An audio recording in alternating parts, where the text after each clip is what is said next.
Bonjour à toutes et à tous et bienvenue sur Grand Littoral TV. Tout est en place en ce lundi 19 février pour vous livrer en images en quasiment 8 minutes l'actualité du jour sur la côte d'Opale. On démarre avec les prévisions météo après un beau week-end ensoleillé. J'espère que vous en avez profité car le début de semaine s'annonce beaucoup plus maussade.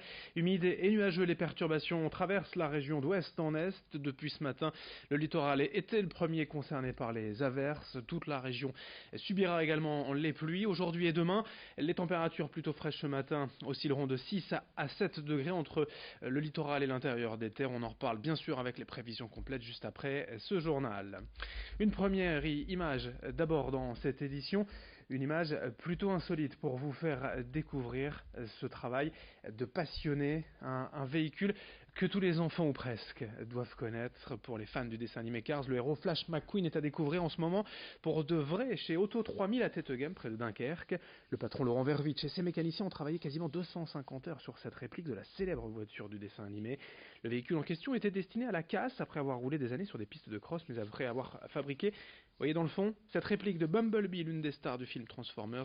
L'équipe d'Auto 3000 s'est lancé un nouveau défi. Flash McQueen trône ainsi depuis quelques semaines à l'entrée du garage pour le plus grand plaisir des enfants. Évidemment ravi de voir ainsi en vrai et en taille réelle la célèbre voiture. Louis Caillé a rencontré pour nous ce garagiste et évidemment passionné. On essaye au maximum de réduire déjà les frais et de faire du fait main vraiment, hein, vraiment de l'artisanat. Donc on part de tôle recyclée ou déclassée ou de la matière. Là il y a juste la résine qu'on a dû acheter en grande quantité pour faire la coque. Mais autrement on essaye toujours de trouver des petites pièces à gauche, à droite, la récup. Des gens, des fois, qui nous disent tiens, je te donne ça, ça peut te servir pour un projet futur. Ah bah j'ai oui, donc je stocke. Bon voilà, après on fouille, on prend ce qui nous plaît, quoi, et on arrive à faire un assemblage. Ouais. Alors on enchaîne avec toute autre chose, une information pour les entreprises dans la région, ce dispositif de la CCI, baptisé Hauts-de-France Prévention, un système financier, une enveloppe globale de près de 20 millions d'euros pour aider les entreprises connaissant un passage difficile temporaire, notamment la perte d'un client important, un sinistre ou un retard de paiement. C'est une avance de trésorerie de 50 000 à 300 000 euros pour une durée de 5 ans maximum. Il y a quelques conditions d'éligibilité, mais le plus important, c'est de ne pas rester seul pour les patrons de PME, de contacter la CCI, car bien souvent ces dirigeants ne savent pas vers qui se tourner en cas de difficulté. Explication au micro de Vincent Vieillard. Vous avez deux possibilités pour nous contacter. Soit vous allez sur le site hautefrance.cci.fr, vous avez toute l'information, ou bien vous vous rendez directement au sein du siège de nos 7 CCI dans les Hauts-de-France et vous avez un conseiller financement qui est là pour vous accueillir. Il vous répond en 48 heures, il vous assure une totale confidentialité de votre dossier et ensuite le dossier est présenté à un comité d'engagement qui se réunit une fois par mois, qui décidera ou pas de vous octroyer cette avance remboursable. Dans cette édition également, les premières images d'un nouvel escape game à Saint-Omer au musée Henri Dupuy. C'est une initiative de l'Office de tourisme du pays de Saint-Omer pour dynamiser les lieux fermés au public depuis 2004. Ce genre de jeu d'énigmes avait déjà été organisé sur place il y a 2 ans. Cette fois, les histoires et mises en scène ont été revues à travers l'histoire locale. Le premier jeu centré est d'ailleurs sur la personnalité même d'Henri Dupuy, un collectionneur d'animaux empaillés ainsi qu'un peintre ayant donné sa collection et son nom au musée. Le deuxième jeu est centré autour d'une légende propre à l'Odomarois, une sorcière qui attrape les enfants qui s'approchent trop près de l'eau. Renseignements et réservations auprès de l'Office de tourisme de Saint-Omer avec les explications de son directeur au micro de Louis Caillé. On se rend compte ici, ça c'est l'imaginaire, que depuis 2014 des enfants disparaissent, notamment un dans le marais Audomarois, et que l'enquête nous mène vers une maison qui semble rattraper la légende de Marie Grouette la sorcière, et les gens vont avoir 1 heure pour fouiller cette maison qui est particulière, qui fait peur, où on a tout un travail de mise en scène de son assez exceptionnel, et ils vont devoir, voir qui est véritablement cette Marie Grouette, ce qu'elle veut faire, et puis délivrer les enfants.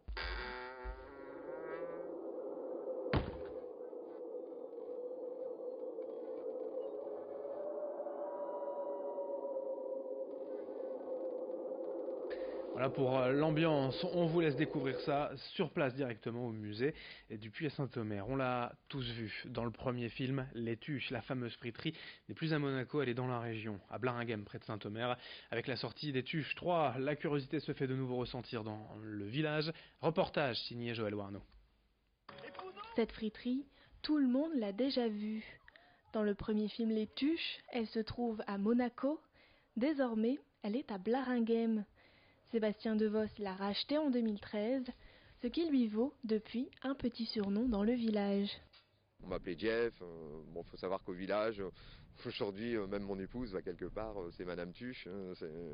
On a gardé un peu ce nom-là. Au tout début, Sébastien Devos a eu le droit de nombreuses fois à la réplique culte du film. Au fil des années, cet enthousiasme est retombé, mais avec le troisième volet des Tuches, la friterie suscite à nouveau la curiosité.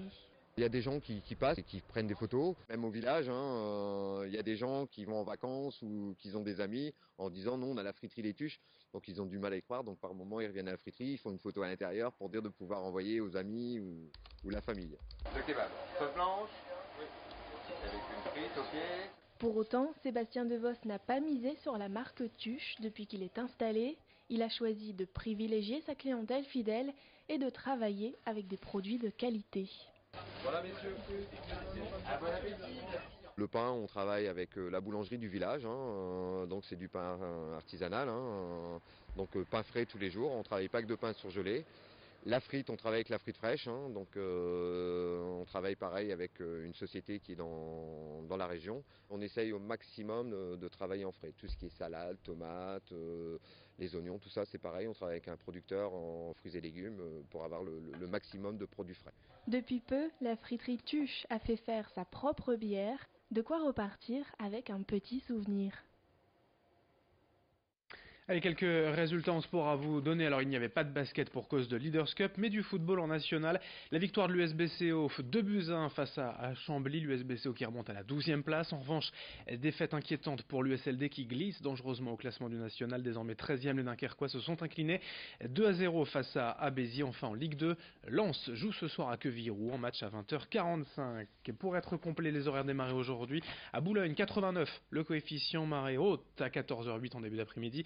Marée basse ce soir à 21h32. Fin de ce journal à suivre. Vos prévisions météo. Merci de votre fidélité.